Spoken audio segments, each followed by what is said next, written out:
Vous savez, il y a des chansons qu'on écoute, et puis il y a celles qui nous habitent vraiment. Soleil bleu de Bleu Soleil et Louisa, eh bien, elle fait clairement partie de cette seconde catégorie.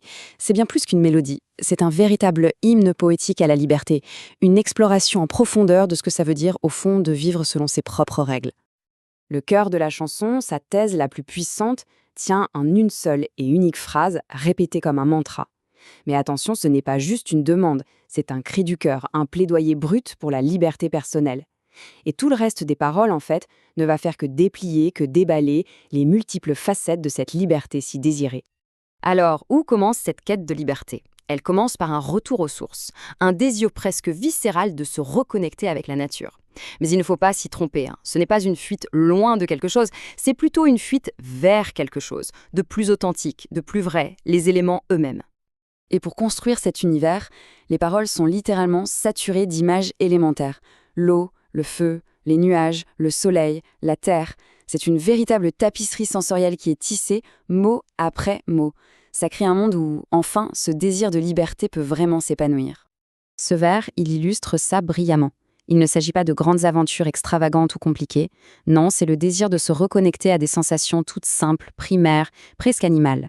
Des sensations qui nous ancrent dans le réel et surtout dans l'instant présent. Et puis, on passe à des actions qui sont à la fois d'une douceur infinie et incroyablement puissante. Caresser le vent, embrasser le monde. On ne fait plus que ressentir passivement. Là, on interagit activement. On veut ne faire qu'un avec son environnement, mais avec une tendresse immense. Et ce désir, il ne se limite pas à ce qu'il y a sur Terre, non. Il s'étend bien plus loin, jusqu'au céleste.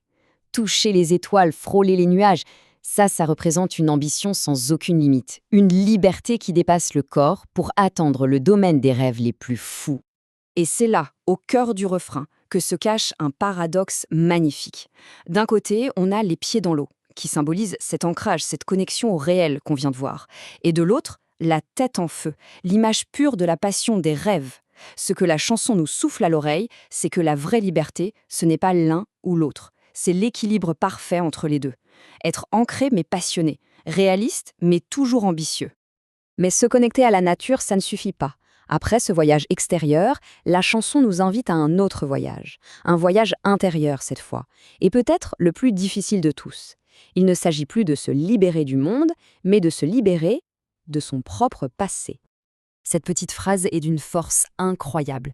Défier mon histoire, ça veut dire refuser d'être défini par son passé, par les récits qu'on nous a imposés ou qu'on s'est imposés à soi-même. C'est un véritable acte de rébellion, de réécriture de sa propre légende personnelle. Mais alors, comment on fait concrètement pour défier son histoire? Eh bien, les paroles nous donnent une sorte de feuille de route. D'abord, oser se perdre. Ensuite, voyager léger, sans les bagages du passé. Puis, s'autoriser à rêver sans aucune frontière. Et enfin, l'acte le plus courageux, tracer son propre chemin, même là où il n'y a pas de lumière pour nous guider. Et tout ce voyage de réinvention nous amène à un pivot, un moment essentiel. Le désir de fuite et de rêve, ça ne suffit plus. Il se transforme en une décision puissante, d'agir, et pas demain, non, mais ici et maintenant. Voilà, le tournant décisif de la chanson, il est là. Ce n'est plus un souhait, un rêve lointain, c'est une affirmation. La procrastination, c'est terminé.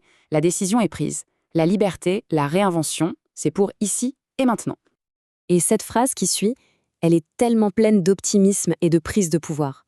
La liberté n'est plus une simple évasion, c'est une véritable renaissance, une renaissance active. Il y a cette conviction que le monde n'est pas un obstacle, mais au contraire une opportunité qui attend cette nouvelle version de soi.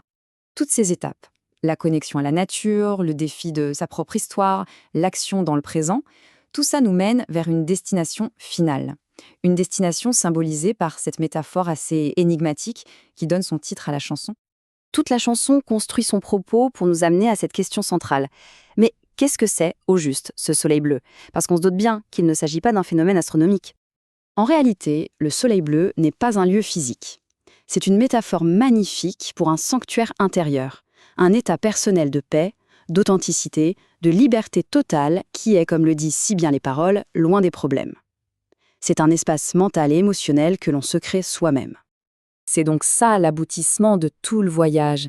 Atteindre son soleil bleu, c'est atteindre ce sentiment incroyable d'être pleinement et librement soi-même. en parfait accord avec ses passions, avec son essence, avec les pieds dans l'eau et la tête en feu.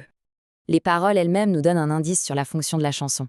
Ce doux refrain comme une incantation, ça suggère que la chanson n'est pas juste une description, c'est un outil, un sortilège, un mantra à se répéter pour invoquer ce sentiment de liberté et pour nous guider, chacun, vers notre propre soleil bleu. Et finalement, cette analyse nous laisse avec une question en suspens.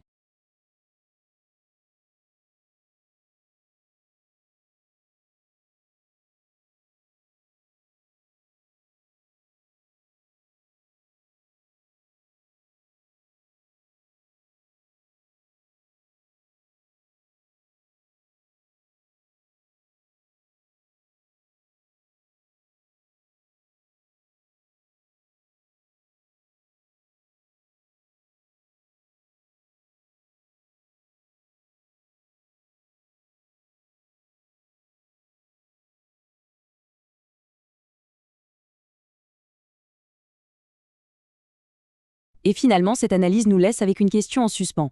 Si cette chanson est une incantation pour trouver son propre soleil bleu, elle nous rappelle que chacun peut créer la sienne. Alors, quelle forme prendrait une incantation personnelle pour la liberté? C'est sur cette belle réflexion que s'achève ce décryptage.